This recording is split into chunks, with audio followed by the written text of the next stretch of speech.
질문이 하나 들어왔었는데, 이제 그 왜 버퍼를 쓰느냐, 곱하기 1 버퍼를 쓰느냐라는 얘기를 이제 나왔는데, 제가 잠깐 그림으로 잠깐 설명해 주도록 하겠습니다. 이 보면, 우리가,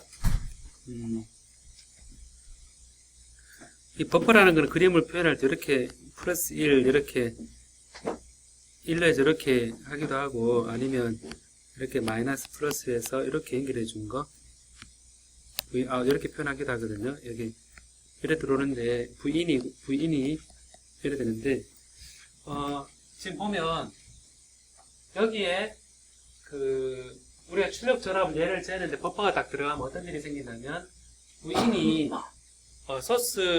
얘도 소스 저항을 가지고 있고, V가 있죠, 그죠? 딱 있는데, 얘가 OPF 역할은 전류를 안 흘려주는 거죠. 안 흘려주는 거니까, 얘 V 소스 입장에서 봤을 때는 암만 전류 흘려주려고 그래도 전류 흐를 데가 없죠. 흐를 데 없으니까 얘가 무한대가 되는 거죠. 무한대가 되니까, 얘를 만약 저항으로 등가를 해보면, 자기 자신의 소스의 자기 자신의 저항하고 OPF 버퍼의 저항하고 비교해보면 얘가 무한대이기 때문에 이 저항 더하기 이 저항분의 이 저항을 해보면 그 1이죠. 뭐냐면 얘를 등가를 이렇게 R로 생각해보면, R인으로 생각해보면 R 플러스 R 소스하고 R인하고 R인에 해당되는 전압이 전달이 되는데, 이 R인에 해당되는 요 OPF에 이게 전류가 거의 없기 때문에 얘가 무한대를 생각해보면 무한대분 무한대는 그 1이죠. 1이니까 전압은 그대로 전달되죠. 그죠? 전달되고, 그 다음에 전달되니까 V 아웃 입장에서는 값싼 볼트미터를 딱 달아줘도, DMM을 달아줘도 얘는, 전압을 그대로 이제, 하게 되는데, 여기 이제 DMM 디지털 멀티미터 입장에서 봐서는 어떤 일이 일어나냐면, 얘를 바라보면 얘는 전류가 뭐 들락날락 얘를 손쉽게 공급해주죠. 그죠? 그래, 소위 말해서 DMM 입장에서 전압원을 보는 거는 Vout이라는 전압을 보는데, 얘의 그 소스는 거의 0으로 봅니다. 그래서 이 DMM 입장에서는 거꾸로 자기 자신의 그 인풋 DMM이 있을 거잖아요. 그죠? 이 볼트미터도 자기 자신의 전압이 있는데, 요걸 보면, 여기 소스 나오면, 이 멀티미터의 저항이 이 OPF단, 출력단의 저항보다 무지 큰 상황입니다. 그래서 이때는, 이 전압을 그대로 전달해 주는 거거든요.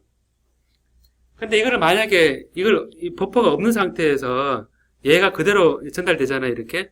전달되면, 여기에 저항하고, 소스의 저항하고, 디지털 멀티미터 저항 비교했을 때, 얘가 싼 거는 인풋 임피던스가 아주 크지 않아요. 그러면 이제 이 소스단에 이 저항이 무지 크면 이 현재 전압을 볼티지 아까 로딩 이펙트 있었죠. 그죠? 로딩 이펙트 때문에 여기 전압은 줄어든 전압으로 측정이 되거든요. 그래서 이거를 아예 인풋 내부 저항이 굉장히 큰 일렉트로미터를 쓰던가, 아니면 값싼 디지털 멀티미터를 써서 대신에 버퍼를 달아줘서 여기 인풋 임피던스를 크게 키워서 측정하던가, 그렇게 해서 우리가 곱하기 1배 버퍼를 쓰는 이유가 있거든요. 이제 그러다 보니까 이제 아까 이 가드를 할 때 이제 가드 단자가 있는 계측기들이 있거든요. 있는 가드 단자 계측기가 있는데, 출력이 있는데, 이제 공통적으로 보면 전압을 그대로 전달시키면서 하는데, 이게 이제 다 여기서 보면 아까 곱하기 1로 되어 있는 걸 쓰는데, 저항은 무한대고, 그 다음에 이 전압만 그대로 전달해주는 용도로 이렇게 쓰거든요. 그래서 이게 충분히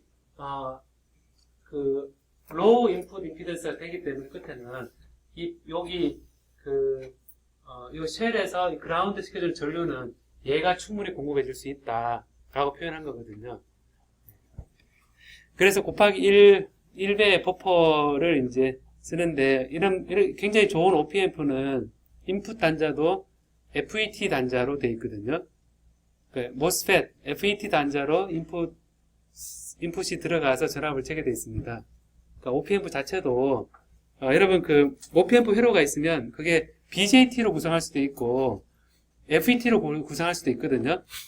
여러분 이거는 회로 쪽에서 이제 할 텐데 뭐냐면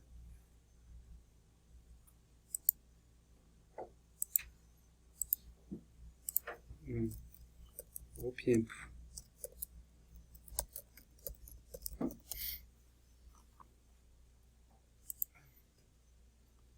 자, 봐요, 한번.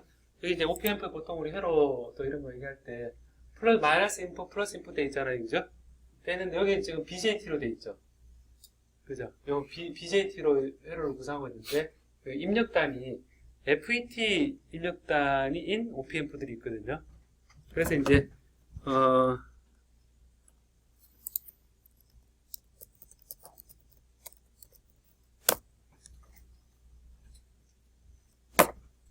여기 보면 그림 대본에 나타나죠. FET 요런 거 보면 지금 보면 여기 입력단이 FET죠, 그죠? 그죠? 필드 이펙트 트랜지스터가 되는데 디퍼런셜 서킷에 요거는 이제 BJT고, 그죠? 입력단이 요 디퍼런셜 인풋이 들어갈 BJT고, 그 다음에 서킷 아까 본 거 있죠? 아까 여기에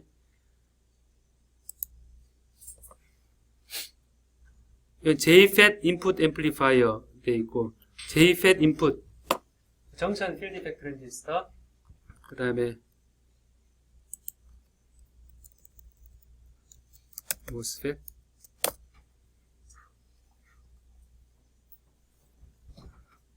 JFET 인풋 MOSFET OPMP 이런 거 돼 있죠, 그죠? 그래서 이게 이런 같은 트랜지스터인데 디퍼런셜 앰플리파이어를 쓰는데 최소한의 리키지 커런트를 줄여주는 그런 회로를 구성해서 아까 1대1 버퍼를 이제 생각할 수 있죠. 그래서 이제 회로 설계하는 연구실에서는 제가 보면 요즘은 좀 많이 다른데 예전에는 OPMP, ADC, DAC 이런 쪽으로 많이 계속 하더라고 보니까. 전압을 제대로 재는데 이런 측정에서 문제가 있으니까 만들어도 작동 안 될 수가 있겠죠, 그죠? 여기 보면 이제 레지스턴스 관점에서 인슐레이팅 머티리얼 되어 있는데요. 이게 이제 저항이 큰 물질들이 얼마나 되는지 한번 보면 이제 볼륨 레지스티비티라고 표현되어 있는데 여러분 보면 사파이어가 보석이잖아요, 그죠? 근데 사파이어가 열전도가 좋거든요. 사파이어가 원재료는 원소 구성이 어떻게 됩니까, 사파이어가? 사파이어 중에서 많이 보죠, 그죠? 사파이어를 이제 좀 과학적 얘기로 하면 뭡니까? 사파이어를 언제 씁니까? 결혼할 때 씁니까? 사파이어 반지를 가지고 있는 사람. 조영우 씨 가지고 있나요? 집에 없어요? 없어요.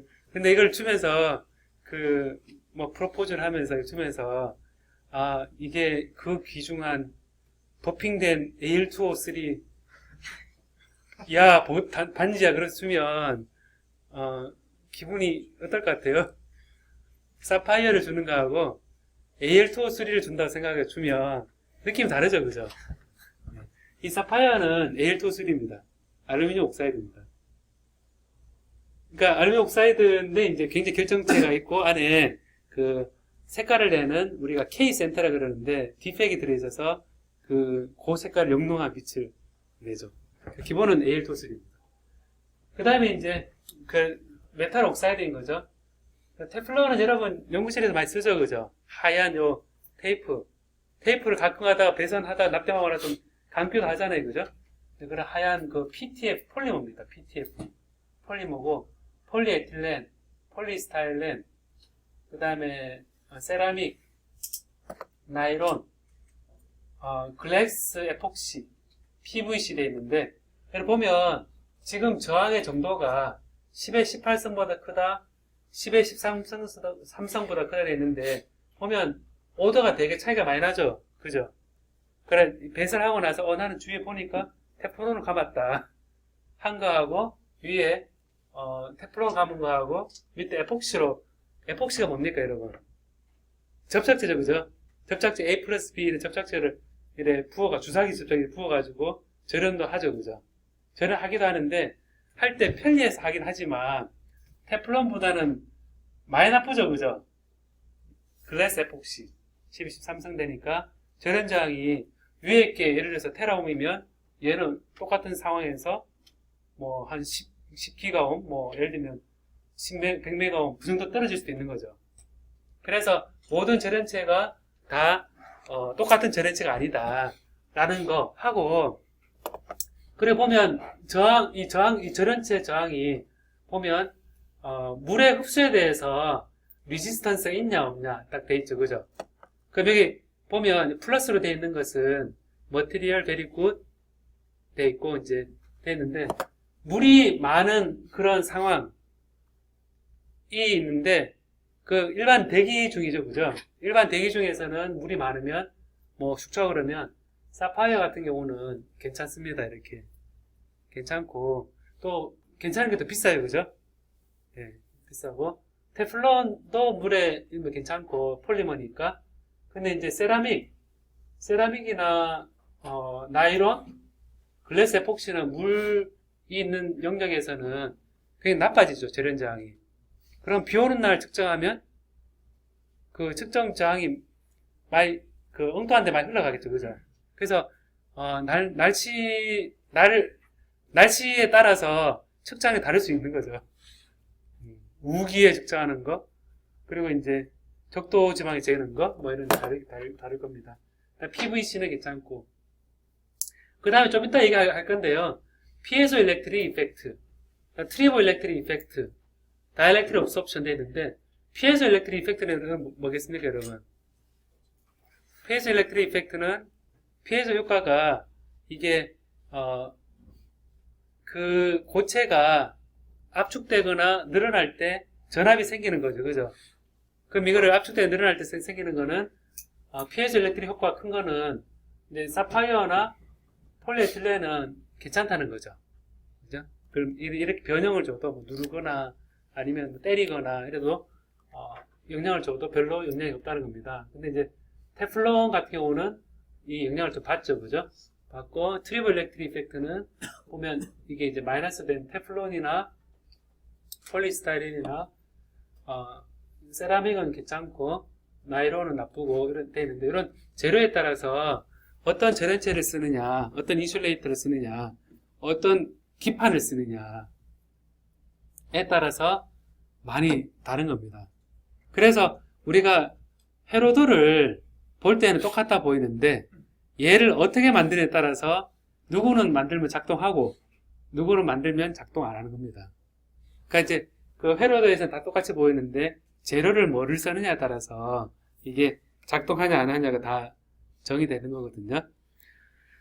그래서 이게 이제 리지스티비티를 이제 그림으로 표현한 건데, 이제 보면 여기 사파이어 하고 테플론 이런 것들이 이제 굉장히 좋은 저항적으로 되어 있고, 세라믹, 나일론, PVC 되어 있는데, 에폭시가 보드에 붙인 에폭시를 절연체로 쓰는 거는 크게 좋지가 않죠, 그죠?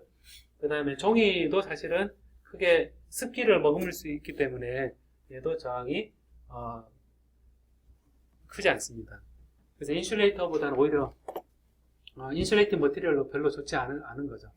자, 그러면 이 두 가지 선택 여기서 첫 번째 왼쪽과 오른쪽이 있으면 어떤 것이 맞는 연결일까요? 한번 지금 상황은 뭐냐면, 커런 소스가 있어요. 소스가 있는데, 커런 소스는 내부적으로 볼티 소스하고 큰 저항으로 등가 모델이 되거든요. 큰 저항으로 등가 모델, 외부에서 저항 어떤 걸 달더라도 이 저항에 의해서 전류가 조절된다 라고 생각하고, 그거를 이제 커런 소스로 생각하고, 우리가 커런트를 잴 때, 얘가 커런 소스인데 잴 때 하이하고 로우가 있거든요. 그죠? 커런트 하이 로우 있잖아요, 그죠? 근데 이제 가끔 하다가 하이 로우가 있으면 이 커런 소스로 나오는 거를 그냥 이렇게 하이 로우를 잴 때도 있고, 뭐 어차피 전류 배선을 바꾸고 마이너스 측정하면 되는 거 아니냐. 그렇게 생각하죠. 그죠?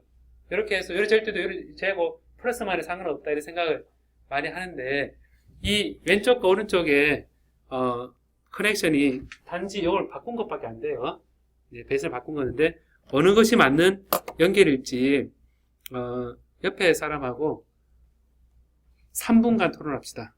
5분간 토론합시다. 힌트인데, 이게 플로팅 돼 있을 때는, 완벽히 플로팅 돼 있으면, 하이하고 로우하고 바꿔도 상관없죠. 겉으로 봐도 이게 회로 이게 안 나타나 있으면, 이게 하이와 로우 이렇게 돼 있고, 하이 로우를 반대로 해서 부호로 바꿔주면 됩니다. 완벽하게 이상적인 커런트 소스는 그렇게 하면 되거든요. 여러분이 가지고 있는 커런트 소스가 완벽히 이상적이면 그래도 되는데, 답은 실제 커런트 소스는 영향이 있답니다. 하이는 하이대 로우인데, 그 이유가 뭐냐면 얘가 커런트 소스가 플로팅 되어 있기 때문에 기본적으로 어느 포텐셜을 유지하고 있습니다. 이게 어느 포텐셜 없기가 어렵죠. 그죠? 어떤 포텐셜을 이어서 이게 뭐냐면 일종의 노이즈에 의한 혹은 외부 영향에 의한 볼티지 소스입니다. 그렇게 표현한 거고, 그 다음에 완벽히 이게 이제 커런트 메타에 로우 단자 있으면 완벽히 이 로우 단자가 그라운드하고 아무 커플링이 없기는 불가능합니다.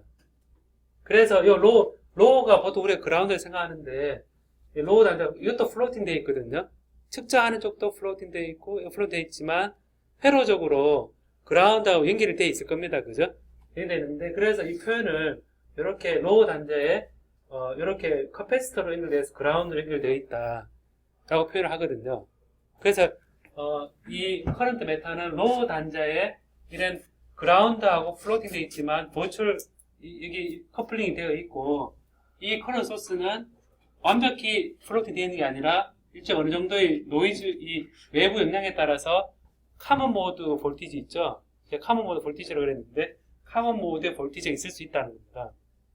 그래서 이렇게 표현되어 있는데, 자, 이렇게 표현되어 있을 때는 카먼 모드 볼티지 소스에 의해서 여기 떠 있는 것에 전류가 어디로 올라갑니까? 전류가, 이것에 의한 전류는 이렇게 흘러가서 이렇게 한 바퀴 돌 거냐. 근데 이거는 저항이 무지 크죠, 그죠? 커런트 소스의 저항은 되게 큽니다. 그래서 일로 흘러가기는 어렵고, 요게 됐을 때 회로적으로 보면 이렇게 흘러가겠죠, 그죠? 이렇게 흘러가니까 결국 요 메타기에 하이와 로우를 지나겠습니까, 안 지나겠습니까? 못 지나가죠, 그죠? 근데 오른쪽을 보면 로우 단자의 저기가 저기 그라운드하고 커패시티브 커플링 되어 있는 그 단자가 있는 거거든요. 이걸 싹 바꾸면 원래 완벽히는 얘가 전류를 흘려주면 요렇게만 흘러가야 되는데, 지금 얘 측정하는 거는 결국 뭐냐면 요 카먼 모드 볼티지가 있는 상태에서 이렇게 커넥션이 되면 저 그라운드를 향해서 얘는 이 전압이 걸리는 것과 똑같이 되고, 공교롭게도 이 커런트 메타는 내부 저항 0입니다. 내부 저항 0이니까 결국 뭐냐면 이게 쭉 가서 이쪽으로 커패시터를 충전시키려고 달려가겠죠. 그죠? 달려가면 이 카먼 모드 노이즈 소스에 대한 전압이 결국에는 굉장히 미세한 전류를 재고자 했던 커런트 메타 입장에서는 얘가 노이즈 볼티지에 의해서 측정을 그대로 반영해버리는 효과가 생기겠죠. 그죠? 그래서 얘를 하이, 로우를 하고 나서 배선을 바꿔버리면 내가 알지 못하는 플로팅 되어 있는 그런 볼티지에 의해서 커런트로 나타나게 됩니다. 그래서 실제 연구실에서 그 전류계를 가지고 하이, 로우가 있거든요. 하이, 로우가 있는데 얘를 커런트 소스 플러스만 갖다 놓고 열을 재고 나서 열을 재면 옵셋이 확 다릅니다. 옵셋이 확 달라. 한쪽은 이상하게 커런트 같은데 한쪽은 백그라운드가 엄청나게 크게 나오거든요. 그래서 이제 이게 우리가 플러스 걸었을 때 마이너스 걸었을 때 단순히 반대로 하는 정도보다는 훨씬 큰 전류를 잴 때 영향이 나타나거든요. 그래서 한번 그래서 커런트 소스인 경우는 우리 다 선이 3개, 그 다음에 커런트 메타일 때 또 선이 3개, 이제 플러스 하이, 로우, 이제 그라운드 이런 아니면 그 가드 이렇게 표현할 수 있는데 이제 그 선 3개를 쓰는 경우에 여러분들이 요런 차이가 있다 하는 거를 이제 알면 될 것 같습니다. 그 매뉴얼에 하이나 하이, 로우는 로우로 연결하는 게 좋습니다. 라고 하는 게 제일 안전하긴 해요. 그죠? 예, 그래 안전하게 하긴 한데 이 계측기에서 그런 의미가 있다 하는 거를 여러분들이 좀 알아두면 좋을 것 같습니다. 저도 옛날에 공부할 때 가르쳐주는 사람이 없어가지고 그 당시에 저도 실수를 했었어요. 사실은 해서 이제 마이너스를 뒤집었을 때 뭐 같이 이래 했었는데 이 카먼 모드 볼트 커서 제가 측정하는 것보다 훨씬 큰 전압이 나왔었습니다. 전류가 나와서 참 에러점이 컸거든요. 왜 에러점이 컸냐면 봐요 한번. 이 왼쪽은 전류가 이렇게 시계 방향으로 흐르는 쪽이죠. 그죠? 이렇게 흐르잖아요. 그죠? 이러는데 플러스 마이너스 이렇게 됐으면 얘는 요 소스 샘플에 의한 전류는 시계 방향 맞죠? 그죠? 맞는데 지금 요 카먼 모드 볼티지에서 흘러진 전류는 어느 방향입니까? 커런트 메타 입장에서 어떻습니까? 반시계 방향이죠? 그죠? 결국 뭐냐면 이 커런트 메타는 시계 방향의 소스의 커런트하고 반시계 방향의 외부 엉터리 전류원이 더해지니까 한쪽은 있고 한쪽은 없고 한쪽은 있으니까 꼭 신호처럼 보이잖아요. 그죠? 계측기가 그냥 옵셋이 크구나 라고 생각하는 그런 원이 되고 부호가 반대가 될 수 있는 거죠. 부호가 반대가 될 수 있어서 왜냐하면 얘는 부호가 마이너스인데 반대로 됐는데 얘가 이제 한쪽 방이 커버리니까 이 신호원의 전류에서 얘가 바뀌는 게 아니라 이 외부에서 나온 전류에 의해서 얘가 바뀌어버리니까 부호가 플러스를 걸었는데 플러스를 걸었으면 전류가 플러스 나와야 되잖아요. 그죠? 근데 전류가 마이너스도 나오고 반대로 나오는 그런 상황이 생길 수도 있습니다. 네. 그러면 저기 기호주의 포텐셜이 캡을 차징하려고 이렇게 전화가 움직인다고 했잖아요. 네. 그럼 만약에 캡을 다 차징하고 나면 네. 다시 정상적으로 작동하게 되는 그러니까 요 전압원은 계속 바뀔 수 있거든요. 얘조차도 떠 있기 때문에 전압이 좀 올라갔다 내려갔다 해요. 그래서 얘가 이제 정확한 전압은 정의되어 있지 않죠. 그래서 이게 내가 원치 않는 전압 전류를 재는 거죠. 특히 피코암페어. 얘가 명확하게 잘 정의되어 있으면 빼면 되죠, 사실은. 그러니까 플로팅 할 때 플러스 마이너스 걸어주고 커런트 메타 플러스 마이너스 재는데 문제는 플로팅 되어 있는 볼티지에 대해서는 보통 신경 안 쓴다는 겁니다. 근데 이게 잘못되어 있을 때는 어떠냐면 사람이 감전될 수 있을 정도로 전압이 높을 수도 있거든요. 그러면 이제 위험하죠. 그죠?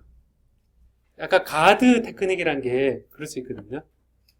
예를 들어서 100V가 나오고 있는데 그대로 이제 100V가 나오게 되면 이게 위험할 수 있는 걸 제가 얘기를 해주면 가드에서요 이런 걸 할 수 있는데 가드에서 가드를 했잖아요. 그죠? 가드를 했는데 요 측정원이 1kV라요. 1kV. 예를 들어서 1kV. 1kV인데 아니 10kV입니다. 10kV인데 예를 들어서 1대1이다. 그러면 10kV를 해야 되죠. 그죠? 그럼 10kV의 전압을 재는데 1대1 버퍼를 통해서 나와서 이 껍질을 10kV 유지하는 거죠. 근데 가만히 생각해봐요. 우리가 정전기 있죠.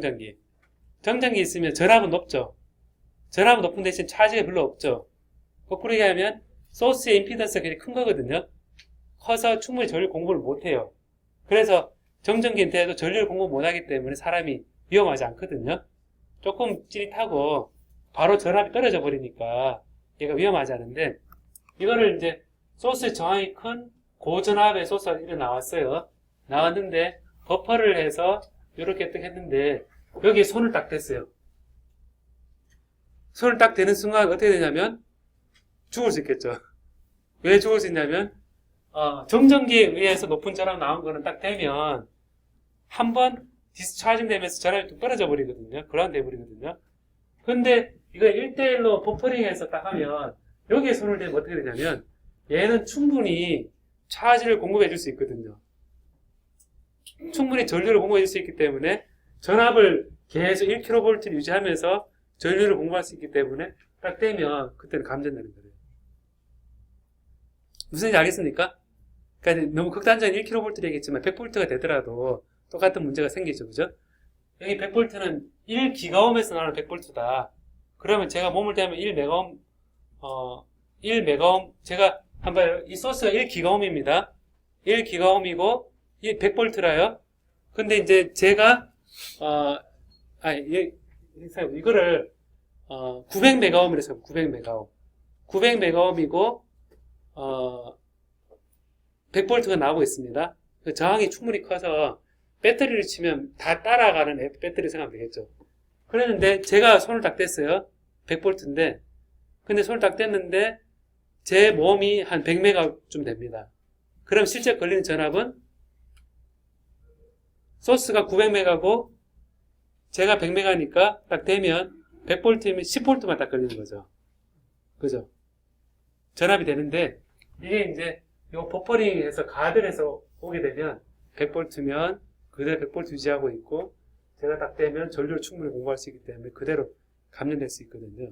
그래서 고저항을 잴 때는 가드 테크닉 할 때 아까 1대1 버퍼를 쓰는 것에 대한 위험성도 사실은 우리가 생각해 볼 필요가 있습니다.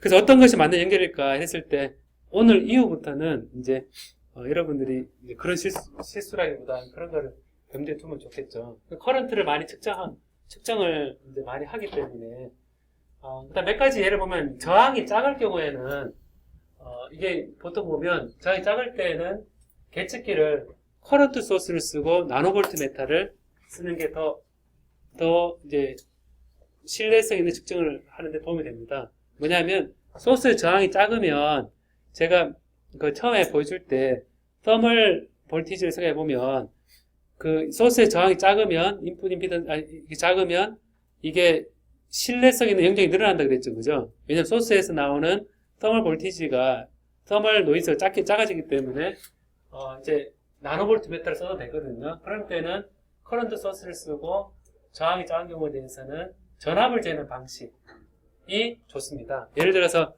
온도계로 쓰는 플래티늄을 주로 온도 잴 때 쓰거든요. 그 저항 타입을 쓸 때는 금속은 저항이 작잖아요, 그죠? 그런 경우는 이렇게 원하는 RX가 있다 했을 때 여기에 이제 전류를 흘려주고 그 다음 요 사이에 전압을 나노볼트 메탄 걸로 센스를 하면 이제 얘는 컨택장 부분들이 이 컨택장이 있어도 컨택장을 제가 지난번 설명했듯이 요거는 전압 드랍이 없으니까 결국 샘플에 걸린 전압만 잴 수 있어서 컨택장 용량을 여기 R1, R2, R3, R4로 모델링 되어 있는데 요거 상관없이 전류가 이렇게 흐르면 전류 값 알고 여기 걸린 전압을 요 중간에 재면 우리가 저항을 정확히 측정할 수 있습니다. 그래서 마이크로 옴 이런 것도 잴 때도 커런 소스 가지고 커런 소스하고 볼트메타를 측정하는 걸 더 권합니다. 여기 이제 그럼 계측기를 이제 멀티미터라는 게 종류가 많잖아요, 그죠? 뭐냐면 잴 수 있는 게 이 다이얼을 탁탁 돌리면 저항도 재고 볼트도 재고 커런트도 재고 다 바꾸잖아요, 그죠? 여러분 따따따따 바꿔가면서 재는 게 있잖아요, 그죠? 재는데 여러분 보면 암페어 잴 때는 이렇게 연결하고 쿨롬 잴 때는 이렇게 연결하고 볼트 잴 때는 이렇게 그냥 놔두고 옴 잴 때는 이렇게 놔두면 되는데 가만히 한번 봐요, 한번. 암페어 잴 때는 이렇게 연결되어 있으면 우리가 이렇게 하이 돼 있잖아요, 그죠? 하이 돼 있는데 인풋에 전류가 오는 거죠. 그리고 이렇게 오면 이렇게 가서 전압으로 바꾸는 거죠. 그죠? 여기는 전압 바꿔서 여기에서는 전압으로 레인징 앰플리파이어 됐는데 그 값에 따라서 전압을 측정하는 쪽으로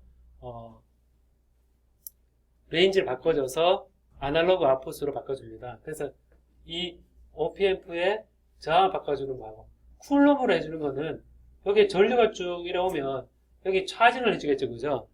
그럼 차징되어 있으면 Q는 CV 관계에서 여기 볼티지를 재보면 거꾸로 여기에 쌓인 차지량을 알 수 있습니다. 그래서 쿨럼이 쭉 차지가 이렇게 모이는 경우는 하면서 이게 볼티지의 변환으로 해서 결국 볼트 변화도 나오게 됩니다. 다음에 볼트를 재는 경우라면 이렇게 재면 어차피 마이너스 플러스가 이렇게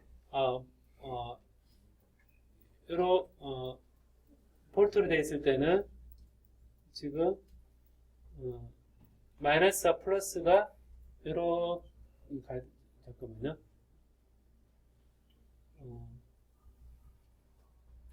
볼트를 쟀을 때는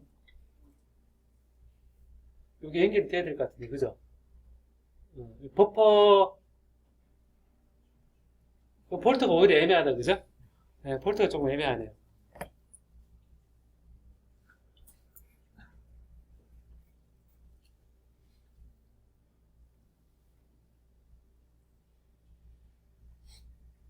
여기 옴일 때는 여기 저항을 달아주면 얘가 커런트 소스가 되죠, 그죠? 커런트 소스가 되어서 이렇게 전류를 공급하면 여기에 저항 연결됐을 때 이 전류가 이렇게 흘러가서 여기에 전압이 그대로 여기 전압 반영이 되는데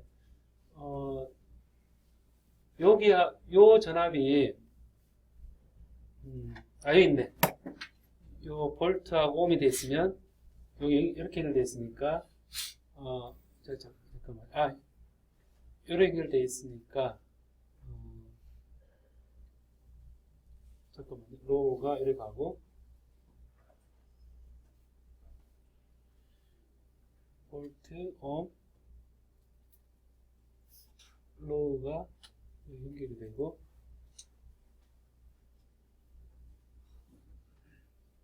암페어 쿨럼은 여기로 가 있고 암페어 쿨럼은 이렇게 가 있고 볼트하고 잠깐만요. 이게 좀 헷갈리는데 저. 네. 자, 자, 다음에 이제 요 몇 가지 문제를 한번 또 봅시다, 한번.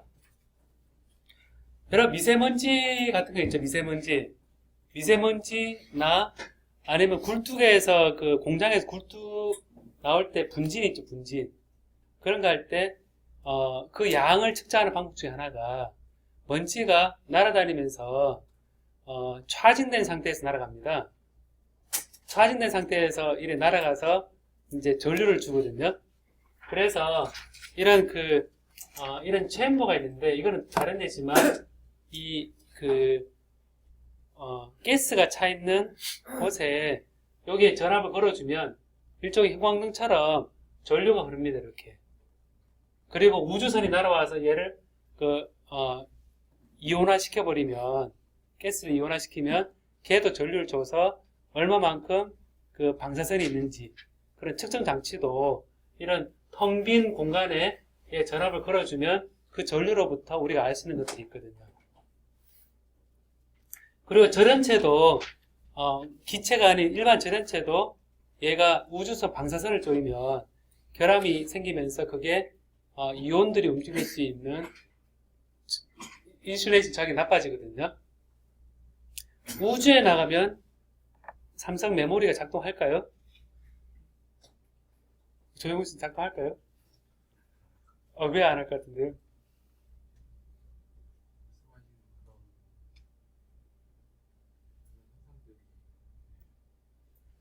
그렇죠. 우주에 나가면 방사선이 있으니까 이 절연체에서 공기처럼 절연체가 있으면 여기 이온화되기 때문에 에너지 커서 절연체로 써야 될 게 갑자기 컨덕터가 돼버리면 소재 자체가 작동을 안 합니다. 그래서 후쿠시마 그 발전소에 이 절연이 잘 유지돼야 될 것들은 다 전기 잘 통하고 이런 현상이 일어날 텐데 그게 이제 아이오나이제이션 체인버 이런 그걸 생각해 보면 무조건 높은 저항을 걸어서 전압을 걸어서 전류를 제어해서 그 전류로부터 우리가 원하는 신호를 생각하는 장치입니다. 이 속에 굴뚝에서 먼지가 날아가면서 전압에 걸어졌을 때 이 먼지를 집진하는 장치도 전압을 걸어줘서 한쪽에 먼지를 모으거든요. 모으는데 그 전류로부터 이제 얼마만큼 먼지가 많이 모였는가 라는 측정할 때도 이런 비슷한 개념을 씁니다. 우리 회로 분석하는 팀에서 회로 분석하는 연구실에서 제가 얘기하다가 그쪽에서 굴뚝에 붙여서 얼마만큼 먼지가 많은지 미세먼지가 많은지 이런 데도 쓰는데 자 봐요. 왼쪽과 오른쪽을 보면 우리가 아까처럼 이 로우 커런 소스 이 볼티지를 굉장히 높이 걸어주면서 그 다음에 이게 로우 하이로 돼 있죠, 그죠? 한 바퀴 돌면 얘가 커런트 메타 하이가 맞죠, 그죠? 그죠? 한 바퀴 돌면 회로를 보면 한 바퀴 돕니다. 자, 그럼 이 등가 모델로 보면 여기에 심이 쭉 이렇게 돼 있고 이렇게 하이 로우로 돼 있고 마이너스 플러스 이렇게 지금 연결이 돼 있죠, 그죠? 그럼 여기서 이제 전류를 재면 얘가 IM은 이런 요 회를 보는 것처럼 이렇게 한 바퀴 돌아서 여기에서 돌아서 체인버를 지나서 우리가 원하는 시그널에 되는 전류를 잴 수 있죠. 잴 수 있는데 얘가 충분히 저항이 큰 경우는 이 인슐레이션 저항을 생각해 보면 이 전압을 걸었을 때 여기로도 리키지를 통해서 딱 흘러서 이렇게 전류가 될 수 있겠죠. 그 전류 루트가 실제 내가 원하는 체인버를 통해서 오는 전류하고 그 다음에 전압 걸어준 게 인슐레이션을 하고자 해서 BNC 케이블에서 해서 온 전류 두 개가 합이겠죠. 그 회를 표현한 게 요겁니다. 내가 전압을 걸어줘서 체인버를 통해서 백큐엄에 통해서 전류 나오는 거하고 리키지를 통해서 나오는 전류가 이렇게 두 가지 다 채질 거다. 라는데 지금 리키지를 없애고 싶어요. 그죠? 리키지를 없애고 싶으면 어떻게 하느냐? 봤을 때 뒤와 같은 방식. 보면 여기에다가 링을 하나 달아주고 여기에 커런트 메타의 로우 단자에 여기를 쭉 빼서 여기에 쉘에 연결해 줍니다. 좀 다르죠? 앞에 비교해봐요 한번. 여기는 로우 아무도 안 썼죠, 그죠?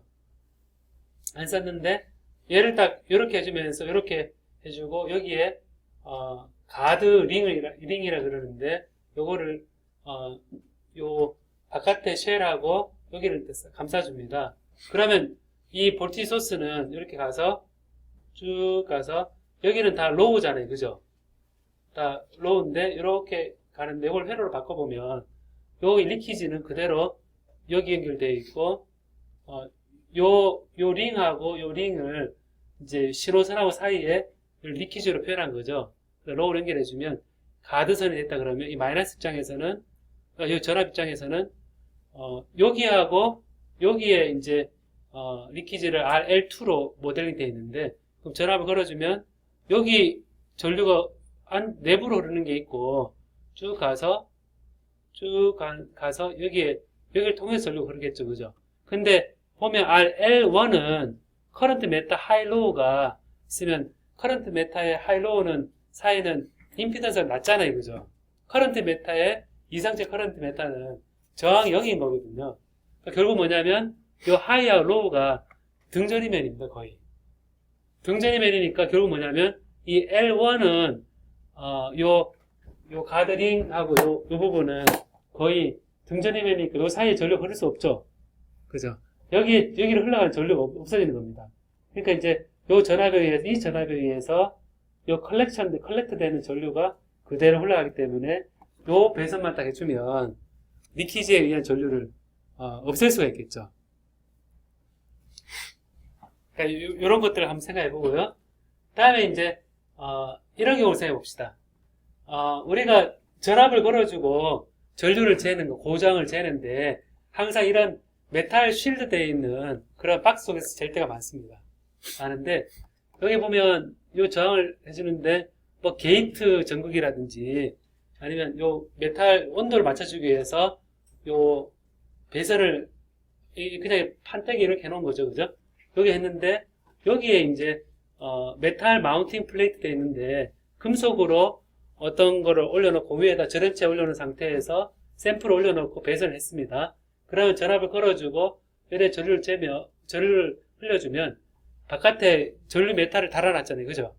달아놨는데 그러면 전압이 했으면 전류가 어떻게 그러냐면 샘플을 통해서 흘러가는 전류하고 밑에 메탈이 있으면 리키지를 통해서 옆으로 리크했다가 한번 리크를 돌고 나서 이렇게 해서 흘러가는 전류가 있겠죠. 그럼 요 두 개 합이 전류 재는 거겠죠. 뭐냐면 샘플을 통하는 거하고 바이패스 하는 거를 다 재는 거겠죠. 그리고 보통 우리 바깥에 이 메탈 박스를 그라운드에 쉴드 시킨다면서 여기에 이제 그라운드에 딱 연결을 해서 일렉트로스타틱 쉴딩 효과를 위해서 케이스를 이렇게 했다 라고 잴 겁니다. 그럼 여기서 또 문제가 오죠. 옆에 바이패스된 이 전류가 측정될 텐데 이거 어떻게 할 거냐. 이런 상황들이 있죠. 그죠? 잘 했는데 이런 상황을 어떻게 할 거냐. 그러면 뒤에 또 답을 볼까요? 한번? 생각을 너무 많이 해서 힘들죠. 이따가 답을 보면 여기에다가 이제 바깥 똑같아요. 똑같은데 여기에 메탈 마운팅 플레이트를 커런트 메탈 로우 단자에 연결을 했습니다. 차이점은 여기는 플로팅 되어 있는데 플로팅 된 메탈 플레이트 여기 연결했거든요. 딱 이걸 딱 연결을 했는데 어떤 효과가 생기는지 봅시다. 보면 전압에 의해서 하이 로우, 이 로우 똑같아요. 하이로 갔는데 샘플 이 디바이스 통해서 이렇게 간 거는 이렇게 전류 흘러가고 이렇게 이제 흘러나갔죠? 나갔는데 요 리크한 거는 쭉 옆으로 빠져나가는데 이 메탈 마운트 플레이트가 요 로우 단 연결되어 있기 때문에 이리로 안 가고 그냥 여기로 흘러나가 버리겠죠. 여기로 흘러나가 버리고 요 커런트 메탈은 기본적으로 하이 로우 사이에 거의 등전이면에 해당되니까 0V입니다. 그러니까 요 사이는 전류가 안 흐르겠죠. 전류 안 흐르고 그러니까 이 디바이스를 통해서 흘러가는 전류가 일로 흘러나갈 이유가 없습니다. 없으니까 그냥 이 커런트 메탈로 가겠죠. 그래서 앞에 연결해 준 거하고 연결 안 해준 거하고 뒤에 연결해 준 거하고 측정하는 전류가 내가 원하는 전류만 딱 측정이 되겠죠. 잘 봐요. 요렇게 잰 사람하고 요렇게 잰 사람하고 평소에 느끼지 못하겠죠. 그죠? 느끼지 못하는데 이 회로로 등가로 바꿔 생각해 보니까 내가 재는 게 요런 배선만 좀 달리해도 그 전류 재는 양식 다를 거다 라는 생각을 할 수 있습니다. 특히나 리키지 커런트를 재는 실험인 경우는 옆에 바이패스되는 전류가 섞여져 있기 때문에 이런 부분들을 생각해 볼 필요가 있습니다. 자, 다음에 리키지 커런트 재는데 또 이런 걸 생각해 봅시다. 똑같은데 이제 요 아까 V하고 IM 이렇게 하이 했잖아요. 그죠? 아까 나왔던 거거든요. 나왔는데 리키지 통해서 전류가 이렇게 갈 거다. 그래서 이게 이제 전류가 다 측정이 되는 거죠. 근데 요거를 곱하기 1 가드 된 거를 이렇게 연결을 하면 전류를 잴 때 이렇게 가지만 트라이액시얼이면 여기 전압을 가드 1 버퍼를 이렇게 해서 중간 쉘에다가 연결해주고 바깥의 쉘은 이렇게 쉴딩하는 선으로 쓰면 트라이액시얼을 커런트 잴 때 제대로 측정하는 방법이겠죠. 그죠? 가드하고 언가드하고 그래서 이거를 측정할 때 생각해 볼 필요가 있습니다. 자, 다음에 리키지 커런트를 방금 했던 거지만 계측기가 커런트 소스가 이렇게 커런트 밑하고 이렇게 가는데 이제 가드 단자가 있는 경우라면 하이 또 가드 단자가 없다고 치더라도 거꾸로 생각해 보면 이걸 만들어주면 되겠죠. 그죠? 만들어주면 요 전압을 그대로 해서 여기 메탈 마운트 플레이트가 떠 있는 거를 아까 했던 것처럼 요거를 가드로 이렇게 등전이 만들어주면 여기 포텐셜이 같으니까 전류는 이 소자를 통해서 흘러가는 전류만 우리가 측정하게 되는 거겠죠. 그래서 이런 그 측정에 따라서 이런 그 배선을 버튼에 따라 조금씩 달라집니다. 그래서 로우 레벨 커런트를 잴 때 이제 이런 외부적으로 측정할 수 있는 영역에 대해서 이제 나온 데이터거든요. 그게 작은 줄을 잴 때 나온 부분인데, 보면 여기서 여러분 커런트 레벨이 내가 측정하는 영역이 피코암페어다, 그다음에 나노암페어다, 마이크로암페어다 돼 있는데, 마이크로암페어 정도 측정하는 것에서는 별로 차이가 없죠, 그죠? 근데 우리가 나노암페어 측정한다. 나노암페어 측정한다 그러면 보니까 바깥에 싸게 파는 케이블하고 로우 노이즈 케이블이라는 거하고 차이가 크죠? 그러니까 겉보기에 모양이 로우 노이즈 케이블이라는 거 모양하고 그냥 BNC 청계천 산 거하고 모양이 별 차이 안 나요. 차이 안 나서 내가 싸게 이 커런트 측정하는 영역을 했다. 근데 이제 10 나노암페어 위에서는 일반적인 케이블을 써도 걔가 그 정도 커런트를 만들어내지 못하거든요. 근데 이제 얘를 피코암페어를 잴 때는 케이블 자체가 로우 노이즈 케이블을 써야 됩니다. 그러니까 케이블 자체에서 커런트가 안 나오게 하는 거, 그게 바로 트리보 일렉트릭 효과가 바로 이제 때문에 이 로우 노이즈 케이블을 써야 되거든요. 제가 금방 설명할게요. 그 다음에 미케니컬 스트레스 이펙트는 이게 이제 휘었다 했을 때 스트레스를 받으면 기본적으로 피해소 효과가 있죠, 그죠? 그 피해소 효과 때문에 생길 수 있는 전류가 피코암페어에서 femto암페어입니다. 그러니까 우리가 측정하는 전류가 femto암페어인데 테플론을 쓰느냐, 세라믹을 쓰느냐, 알루미늄 옥사이드를 쓰느냐에 따라서 많이 그것에 의해서 스트레스를 줄 때, 예를 들면 압력이 높아졌다 낮았다에 따라서도 전류가 이렇게 생길 수 있습니다. 그 다음에 일렉트로케미컬 이펙트는 전기화학적인데 실험하면서 제가 자주 보는 건데 그 장치를 손으로 많이 만지더라고. 보니까 손으로 많이 만지고 이렇게 배선도 만지고 이렇게 막 하는데 그 손에 땀이 있잖아요, 그죠? 땀이 있으면 그게 아이오닉 커런트를 줍니다. 걔가 직접 습도가 높은 날은 직접 흐르는데 굉장히 더럽게 지저분하게 돼 있으면 10나노암페어 정도는 걔가 충분히 흘려줍니다. 배터리. 그 다음에 에폭시로 이래 딱 붙여놓은 거 있잖아요. 그것도 한 1피코보다 10피코에서 100피코까지는 충분히 영향을 주겠죠, 그죠? 그 다음에 깨끗한 서피스인 경우는 한 1피코 정도의 백그라운드에 전류를 줄 겁니다. 그러니까 1피코란 게 기본적으로 1V 정도 걸려있을 때 1테라옴이면 1피코죠. 그죠? 우리가 회로에서 또 측정하고자 했을 때 볼트 단위의 전압을 걸어줘서 우리가 측정한 경우가 많기 때문에 1V에 기준으로 했을 때 1피코암페어 정도가 아무리 클린한 서피스라도 백그라운드 전류가 뜬다는 얘기입니다. 그 다음에 서멀 노이즈, 잔스 노이즈가 이제 1Hz 밴드위스를 가지고 있을 때 10의 9성옴, 10의 12성옴, 얘는 제가 지난번에 이 그래프로 표현했던 건데 femto암페어나 그다음에 10femto암페어 정도는 서멀 노이즈 때문에 백그라운드로 일할 수 있는데 얘는 노이즈 밴드위스 1Hz로 상 좁혀놓은 거죠, 그죠?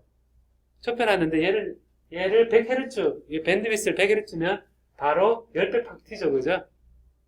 요 계측기가 또 1000배가 됐다 또 바로 튀죠, 그죠? 그러니까 이게 백그라운드가 서멀 노이즈에 따라서 왔다 갔다 하는 요게 또 많이 영향을 줄 겁니다.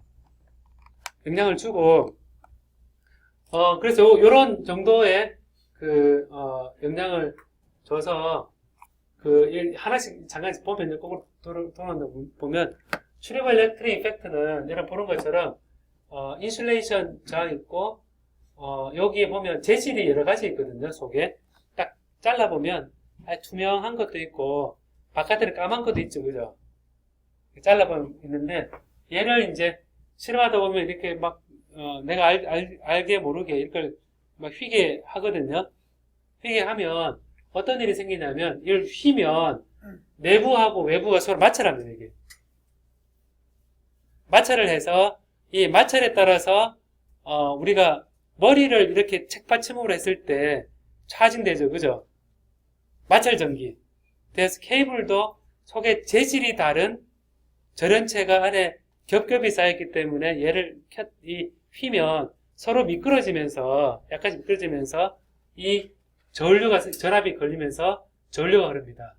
그러니까 이너 컨덕터하고 그다음에 아우터 쉴드 뭐 재질이 컨덕티브 루브리컨트 뭐 돼 있는데 그런 마찰 전기에 의해서 전류가 흘러서 요 프릭셔널 모션 돼 있죠. 바운더리에 대해서 케이블 모션 때문에 요 프릭션이 생기면서 거기에 생긴 차지가 흘러가면서 전류가 생깁니다.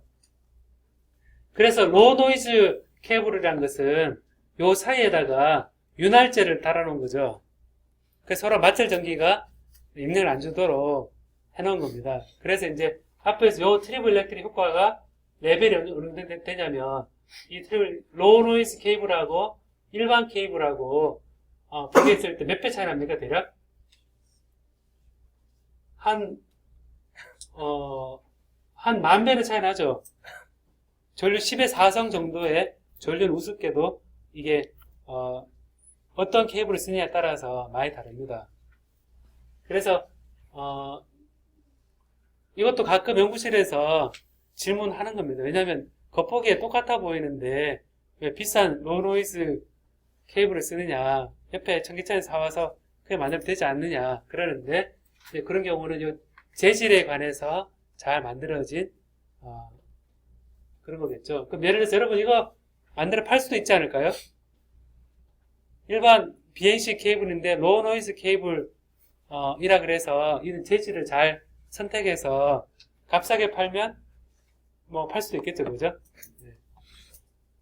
그 다음에 피에조 일렉트릭 효과는 여러분 보는 것처럼 이제 이런 역학적으로 이렇게 때렸을 때 얘가 휘어지죠, 그죠? 휘어지면서 전압이 딱 생기면 그게 이제 생긴 전압 때문에 전류가 흘러갑니다. 그래서 이제 이런 압력에 때문에 이제 힘에 의해서 이제 생기는 정도가 미케니컬 스트레스 이펙트라는 게 피에조 효과인데 피코암페어에서 femto암페어 수준에 영향을 줍니다. 그래서 가끔 여러분들이 이제 학회 같은 데 갔을 때 보면 온오프 커런트 레이쇼 이런 거 할 때 오프가 됐을 때 커런트가 얼마냐, 그다음 리키지 커런트가 얼마냐 그랬을 때 그 레벨을 보고 누가 femto암페어를 얘기하면 femto암페어를 얘기하면서 막 하고 있으면 자 femto암페어 봐요. 쭉 보면 더멀 노이즈에도 걸리고 그 다음에 여기에 이 측정할 때 그 지그라 그러나요? 샘플을 올려놓고 무슨 재료를 가지고 만들었는지도 걸리고 반드시 로우 노이즈 케이블을 써야겠죠. femto암페어 리키지 커런트를 하는데 오프 커런트를 하는데 스탠다드 케이블 안 되겠죠. 아니면 스탠다드 케이블 하면서 절대 이게 휘어지지 않도록 만들어 놓으면 되겠죠, 그죠? 근데 오프 커런트를 재면서 스탠다드 케이블을 막 이러고 있으면 오프 커런트를 이게 발전기네 이래 되겠죠. 실제 발전기입니다. 왜냐하면 트리블 일렉트릭 효과 자체가 미케니컬한 프릭션을 전류를 만들어내는 메커니즘이니까 오프 커런트가 되겠죠. 다음에 일렉트릭 케미컬 이펙트는 여러분 보는 것처럼 지금 여기에 이제 이 소금 결정이죠. 소금 결정. 그죠? PCB 기판 있으면 손으로 쩍 붙이는 눈으로 봤을 때는 안 보이고 또 그리고 배선할 때 그 배선에 이 폴리글러브 이런 거 안 쓰고 손으로만 만지고 그러면 그 안에 소금들이 잔뜩 있거든요. 그죠? 소금들이 잔뜩 있다가 주변에 습기가 많아지면 쫙 녹아서 쫙 이렇게 모바일한 커런트가 흐를 수 있거든요. 그러면 배터리입니다. 배터리. 소금물이라는 전해질에다가 전압이 금속이 딱 걸려 있으니까 걔는 전압을 만들어내면서 전류가 되거든요. 그래서 이런 일렉트로 케미컬 효과도 여기서 보는 것처럼 이 femto 0.1 피코에서 한 10의 5성 정도의 차이를 주는데 굉장히 큰 어느 정도 영향을 주는 요소가 됩니다. 그러니까 이걸 보니까 여러분들이 실험함 측정하면서 생각보다 신경 덜 쓰고 측정한 거 많다는 느낌 들지 않아요? 예, 오프 커런트를 잰다거나 인슐레이션 저항을 잴 때, 그 작은 줄을 잴 때 이런 부분들을 항상 염두에 두고 해보면 좋을 것 같습니다. 한 10분만 쉬었다가 또 그 뒷부분 할까요? 예, 10분만 쉽시다. 예.